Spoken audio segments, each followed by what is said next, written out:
attendant demain, on est avec Jean-Pierre Montanet à présent. Bonjour Jean-Pierre. Bonjour Mathieu. Vous connaissiez vous le râteau-penu? Non. Eh bien maintenant c'est fait. Vous le connaissez, on peut en adopter un, mais il y en a pour Je suis 30 très ans. content. On le sent ravi. Bon,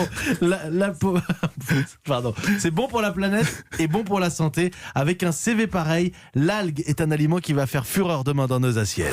Sous l'océan, sous l'océan.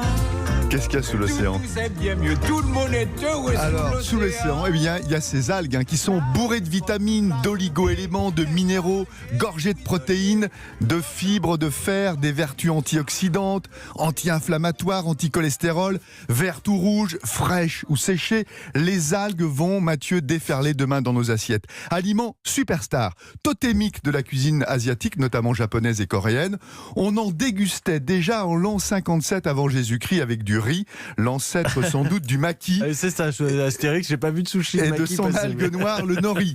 Le dashi que vous connaissez, Mathieu, c'est ce vénérable bouillon japonais confectionné avec une grosse algue verte un peu gluante, le kombu. Sans oublier le wakame que vous avez tous déjà goûté en avalant votre soupe miso du menu B2 au petit japonais du coin. En quoi, mais c'est vrai qu'on en mange déjà en fait, et on en mange déjà beaucoup. Et en quoi l'algue constitue l'aliment du futur bon pour la planète? Mais un chiffre suffit, 15 000 litres d'eau sont nécessaires pour produire 1 kilo de viande de bœuf. 0 pour l'algue. Enfin zéro, oui. Pardonnez-moi, s'il n'y a pas d'eau, il n'y a pas beaucoup d'algues. Oui, mais elle pousse dans la mer. Donc, et la mer, elle est encore là. C'est pas de l'eau qui vient nourrir. Oui, vous me taquinez. Donc elle pousse dans la mer, mon cher Mathieu. Pas besoin d'engrais non plus parce qu'elle pousse dans la mer. Et en plus, elle capte le CO2.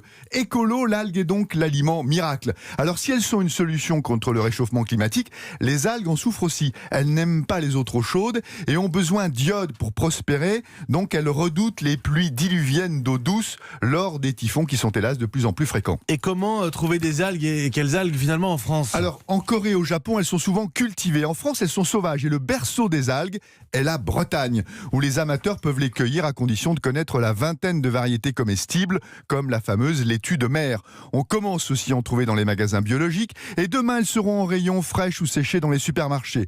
Un goût et une texture unique. Voilà pourquoi de grands chefs proposent déjà des algues cuisinées, en tartare ou mariées avec du foie gras.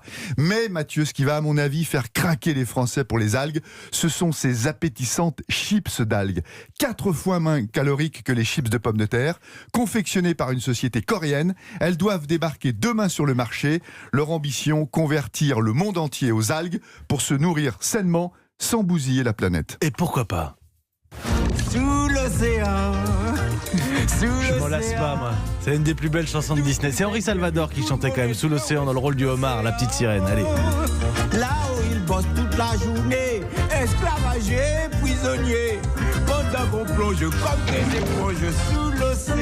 Il y a débat. Après le râteau-penu, est-ce que c'est un crabe ou un homard dans la petite sirène? Crabe. Ombline dit que c'est un crabe. Bah Moi, oui, je suis c'est un persuadé que c'est un homard. Sébastien, c'est un crabe. Bon, je vous crois. 8h42 et on va manger des algues. Merci Jean-Pierre Montanet.